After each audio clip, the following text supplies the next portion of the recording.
do you think that a family system or a family value system should be flexible or strict? And if it is any of both, what are the negative impacts or positive impacts if you're either being flexible or you're either being strict with your family values? Values might be strict or loose depending on the impact or the benefits to individuals in the family.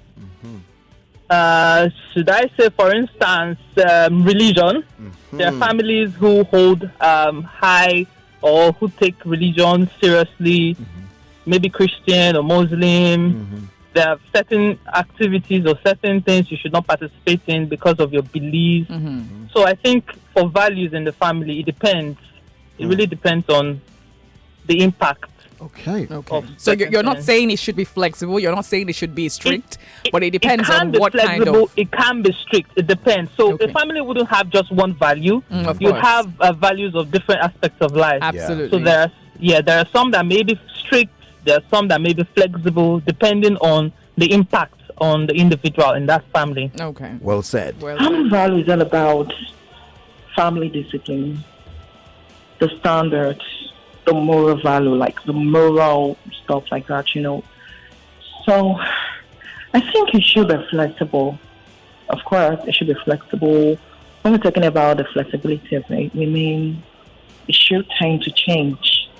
As we know that things are meant to change, things are not meant to be, one way thing, like something should be done one particular way. When of the family or core value, whatever it is that, okay, we should not tell lies. It's a value. It's a discipline. So we should not tell that. For example, my mom would always scold her when she noticed that, or what meat is missing from our pot of soup. So we will never deny it. We will never deny it. If we were the one that actually, stole it, then she would just correct us rather than, I think you do really understand what I mean. There will always have to be a balance, from what your family has given you and what the society will give you. Because definitely what you are bringing from your family is not what you're going to see when you go into the society. That's because at some point, right, we go through what we call the identity crisis. How that we want to now find out for ourselves these values that were instilled by our parents. Are they really the values that I want to live by?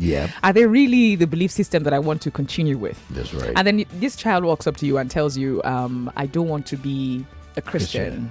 I love what I see with the Hindus and I want to continue with that now. Are you going to be free or flexible with that, knowing that all the while you have taught Christianity? You have taught him, you have taught him the belief system of, being a Christian? That is why it's good to have information about, as much as you can, about other things. Other religions, know about them. Not because you want to follow, just know about them. So that you can make your decision based on that. Not just because we have a mindset that over the years, what you've been instilled, you just hold on to it. That's all you know. You don't care about any other thing. So if I do not know anything about Hinduism and you walk up to me and say, look, I want to go into Hinduism. First of all, you give me some time to find out a thing or two and bring up my pointers. And see how it's going to be a conversation. So I'll find out that. And then secondly, I'll give you an opportunity to sell whatever it is why. You give me a reason. We'll have a conversation. The reason you're telling me is not to inform me, right? It's to get my opinion. So when you tell me that, and then I'll go ahead and have a conversation with you. And then if I have my own strong points, we see how we can convince each other. If you are adamant about it, it will be on record that we had that conversation and this is where we went. Because the truth is, trying to insist on what a person should be and choose, at the end of the day, everybody's head is on their neck. As a parent, it's tough for you to see, but at the end of the day, your head is on your neck. So I'm tilting towards being flexible about values, because at the end of the day, they're still going to make that decision by themselves. Yes, because I mean, we're only responsible for them, or we're only responsible as parents. We're only responsible for them for a certain level, right, or certain age. When they get to a certain age where they're free enough and grown enough to make decisions for themselves, some of the values that you have instilled, be it in belief system, be it with attitude, be it with morals, be it with, there will be a point where that child might want to say, I'm going to go this way. That's right. Right. Absolutely.